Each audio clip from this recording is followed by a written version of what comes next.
Assalamualaikum warahmatullahi wabarakatuh. Halo rekan-rekan profesional dan juga millennials. Bagaimana kabarnya? Nah, semoga pada kesempatan kali ini Anda semuanya sehat selalu dan diberikan berkah dan juga rahmat oleh Allah Subhanahu wa taala. Amin amin ya rabbal alamin. Kesempatan kali ini saya ingin membahas mengenai sukses di dunia dan di akhirat. Sebelum saya membahas mengenai materi ini, alangkah baiknya jika Anda subscribe terlebih dahulu channel ini, like, share, dan juga komen, sehingga saya termotivasi untuk terus memberikan materi-materi yang menarik untuk bisa meningkatkan motivasi dan juga spirit Anda dalam menjalani hidup.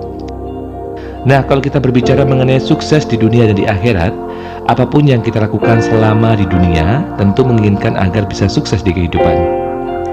Bukan hanya sukses di dunia saja, tetapi juga sukses di akhirat kelak, termasuk orang-orang yang beriman kepada Allah Subhanahu wa taala. Namun kira-kira bagaimana ya caranya untuk bisa sukses di dunia dan juga akhirat? Nah, ada beberapa langkah-langkah tertentu, yaitu 9 cara menjadi orang sukses di dunia dan juga di akhirat.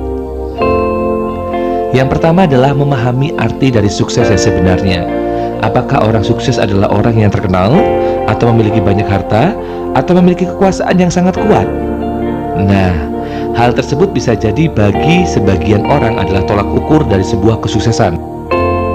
Namun sebenarnya kesuksesan adalah seseorang yang selama hidupnya dapat beriman kepada Allah, meninggal dalam keadaan husnul khotimah, serta mendapatkan ampunan dan ridho dari Allah Subhanahu wa taala.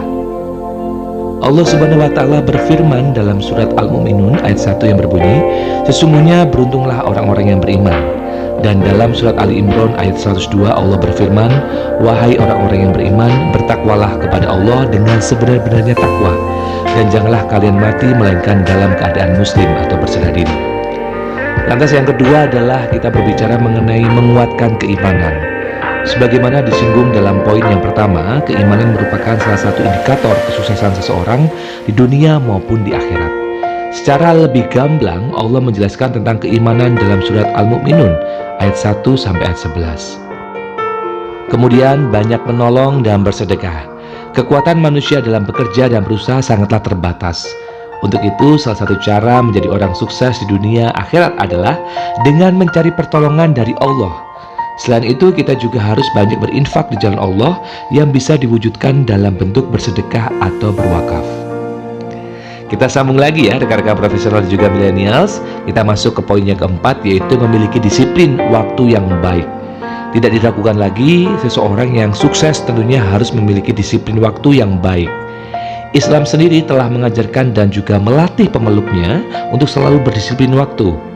Salah satunya adalah dengan menepati waktu sholat. Nah, ini dia ya, kita harus garis bawahi. Salah satunya adalah dengan menepati waktu sholat. Kita berlanjut, yaitu meninggalkan hal-hal yang tidak berguna. Seseorang yang ingin mencapai kesuksesan di dunia dan akhirat tentunya tidak boleh menyia-nyiakan waktu, tenaga, dan juga pikirannya untuk sesuatu yang tidak mendukung tekadnya untuk mencapai kesuksesan. Dalam tuntunan Islam pun disebutkan bahwa tanda baiknya keislaman seseorang adalah saat ia dapat meninggalkan hal yang tidak berguna. Kita beralih ke poin selanjutnya, yaitu mencari mentor yang dapat menuntun untuk menjadi orang yang sukses. Saya ulang sekali lagi, mencari mentor yang dapat menuntun untuk menjadi orang yang sukses. Dalam perjalanan menuju kesuksesan, terkadang seseorang tidak tahu kemana ia harus melangkah dan apa yang harus ia lakukan. Untuk itu, seseorang memerlukan mentor yang dapat membimbingnya, memberikan pengarahan, mengajarinya ilmu dan juga skill yang dibutuhkan. Selanjutnya adalah bersabar dalam menjalani proses Allah. Allah telah menetapkan sunnatullah bahwa untuk mencapai sebuah kesuksesan diperlukan sebuah proses. Tentunya untuk menjalani sebuah proses kita harus melewatinya dengan kesabaran. Allah menegaskan dalam surat Al-Asr bahwa manusia sesungguhnya merugi kecuali yang beriman, berbuat baik, dan saling menasihati dalam kebaikan dan juga kesabaran.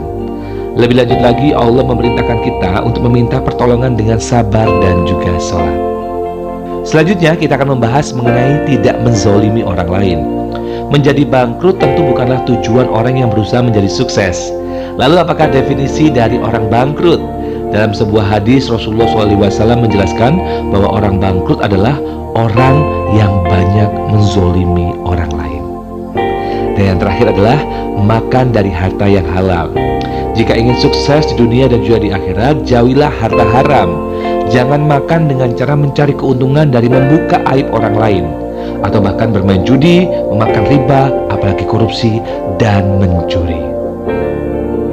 Nah, rekan-rekan profesional dan juga milenials, dari penjelasan yang sudah saya sampaikan tadi, kita dapat mengambil kesimpulan bahwa untuk meraih kesuksesan dunia akhirat, kita harus menguatkan keimanan dan juga ketakwaan kita, dan juga melaksanakan apa yang diperintahkan oleh Allah dan menjauhi larangannya. Semoga materi pada kesempatan kali ini bisa menginspirasi Anda, memotivasi dan juga membuka mata hati Anda, sehingga awalnya Anda yang skeptis atau bahkan sedikit cuek dan hanya berfokus pada kepentingan dunia saja, memikirkan kembali bahwasanya kita hidup tidak hanya di dunia tapi juga nanti di akhirat, sehingga semuanya harus berimbang atau balance ya. Jadi kita bisa sukses di dunia dan juga di akhirat. Kejarlah akhirat, maka dunia akan Anda dapat. Baik rekan-rekan profesional dan juga milenial, saya ucapkan banyak terima kasih atas perhatian Anda. Kita jumpa di lain kesempatan. Semoga sehat selalu untuk Anda, sukses selalu untuk Anda, dan tentunya bebas riba. Wassalamualaikum warahmatullahi wabarakatuh. Sampai jumpa.